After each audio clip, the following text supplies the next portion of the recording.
Now, my problem is, and why I'm confused, is I just, for the life of me, cannot understand how you keep ISM and you keep Coker. You decide that you're going to keep 7 wide receivers, but somehow, some way, Terrace Marshall Jr.'s name is not on that list. That shit is alarming to me. It's a problem.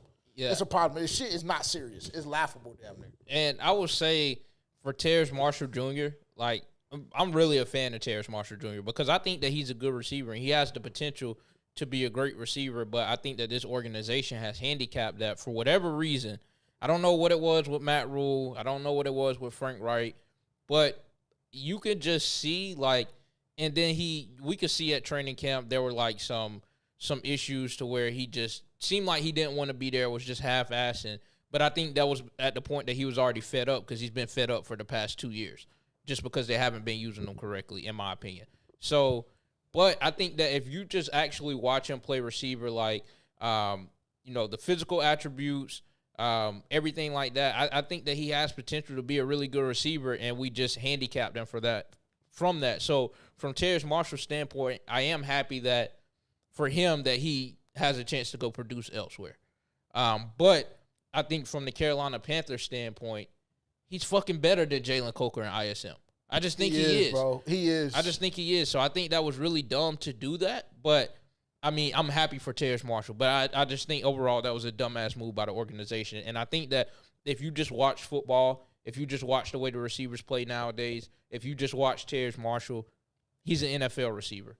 Like, there's no doubt about that. And I think that he should have very much well made this roster. And I think that he will go make another roster and do great things there. And what's really puzzling, I think he'll be a commander. I think he'll be a commander. I think the Bills are on that list as well, just from the history with him and Joe Brady being with the Panthers as well as LSU together. So I think that he'll have his options for sure. That'll be number one. Number two, like, it's really just puzzling, bro. Like, I'm not gonna hold you. I said on the live stream on Sunday, and I'm gonna re-emphasize it just in case you missed it. The Carolina Panthers, and I'm just gonna piggyback damn near off of what you said, because I think everything you said is accurate. Carolina Panthers held Terrace Marshall Jr. back significantly throughout his whole career. Bro. And this is a guy that we have spoken about on multiple occasions on this podcast. And it's kind of been an up and down relationship, I think, from a tonality standpoint of the whole cast. And I won't say we because my producer just told me to stop saying we. But I think I feel confident enough in this particular situation to say that it has been a kind of an up and down, back and forth relationship from this podcast with Terrace Marshall Jr. and kind of how we view him. That being said, the facts are the facts. So you bring in a guy, gets drafted, whatever the case may be, 4 years ago, rookie season to be expected. He does whatever he does. Now, for whatever reason, he ends up in the doghouse when he does, right? And so the Matt Rule era is just completely shot for him because now his opportunities are gone. But he gets turned up with Steve Wilks. and people will say, and I've made the same argument before, people will say that it was just a couple of catches or whatever the case may be. But that's fine and that's okay. Because like we've been saying throughout this whole segment, it's about the flashes. During that Steve Wilks era, Terrace Marshall Jr. had the flashes that people demanded to see from him in year 3. Right? So then we go to year 4 with Frank Reich. And like I said on the live stream on Sunday, he gets his opportunity.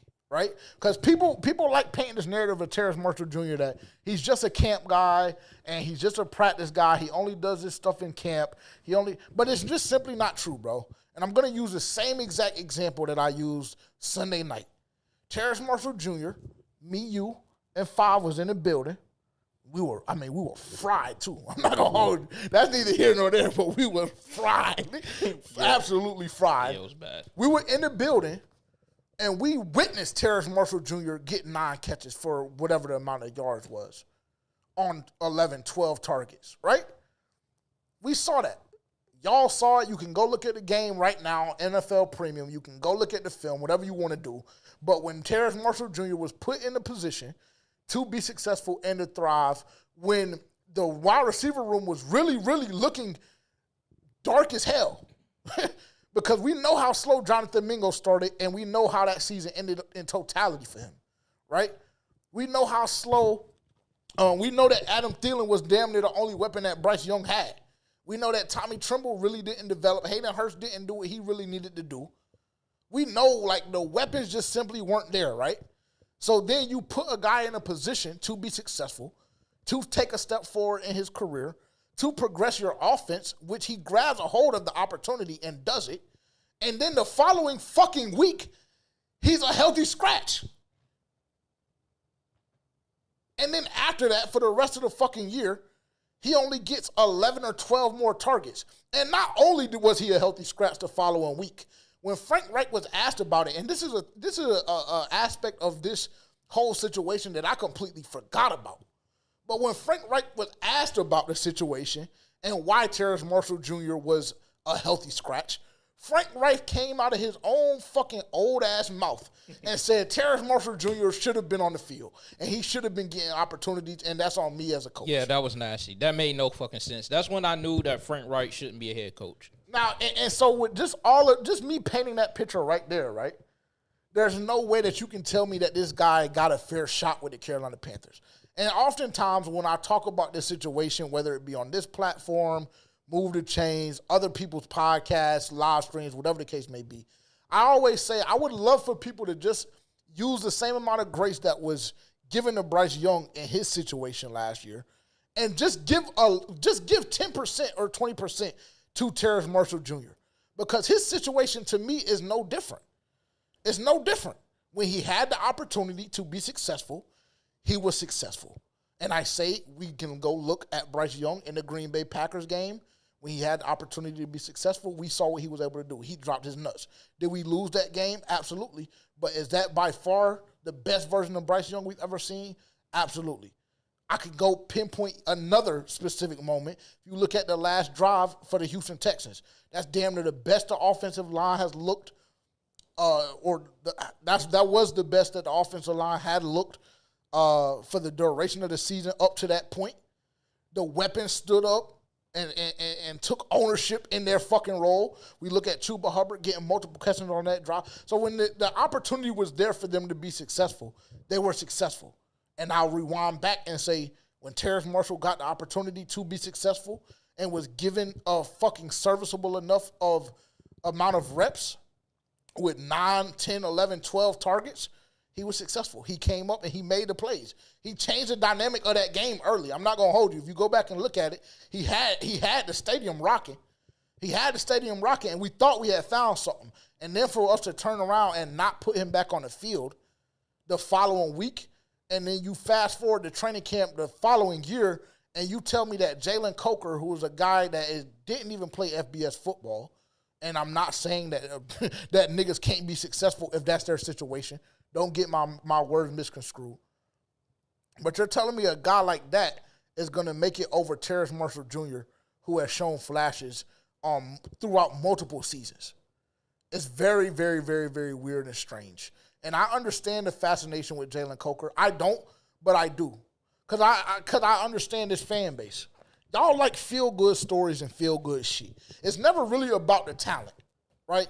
It's never really, really, really about the talent. Y'all like niggas that y'all can sit back and coddle them and rub them on their thigh and rub them on their fucking dick if you want to and make them feel good about themselves. But when it comes to the reality of the situation, like, is this nigga gonna produce? No, he's not. Unfortunately, I believe that Jalen Coker is gonna be fucking placed on practice squad and he's gonna be doing nothing. Cool. He'll go develop. And I know it's because Steve Smith gave the stamp, but unfortunately, nigga, Steve Smith ain't God. And I love Steve Smith. He's my number one. He's my number one all time. So don't try and slander me for that neither. But that shit is just weird as hell to me, bro. But you can't say that Panthers fans and the fan base likes feel-good stories and then simultaneously say, like, that's why they chose Coker over Marshall when if Terrace Marshall Jr. could have gotten... It's not the same.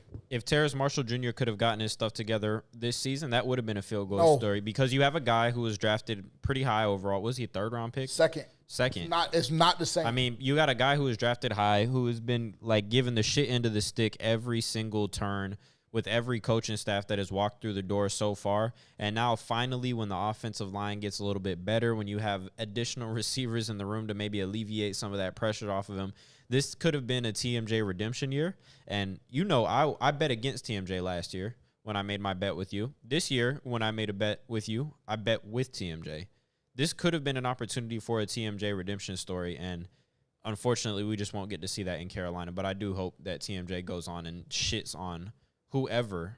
I hope he goes to a team that plays the Panthers. Yeah, I hope he goes to Washington this season. You know where I hope he go.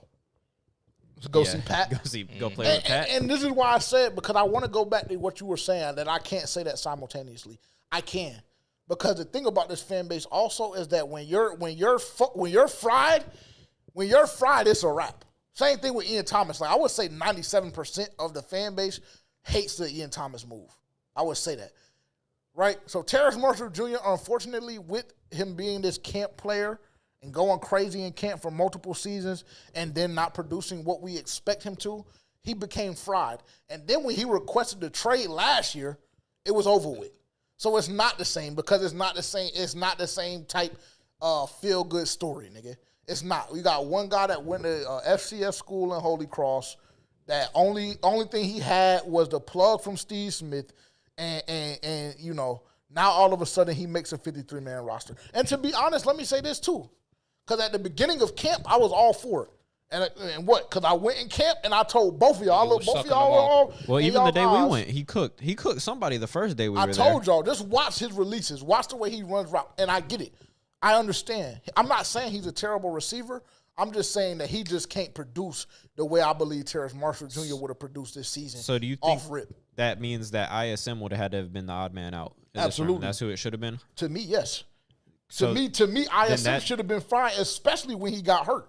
And niggas kept trying to tell me about all of this, all of the special teams ability he got, but then they decided to keep David Moore too.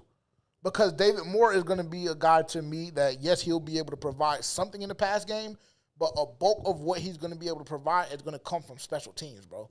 Like, that's just simply going to be the case. So for you to keep ISM and David Moore, and you still went on to keep Raheem Blackshear, and somehow TMJ still gets fried, the shit is weird as hell, bro. It is. There's simply no way that the Carolina Panthers kept 7 receivers and Terrace Marshall Jr. wasn't one of those 7. I'll say all of that to wrap up there.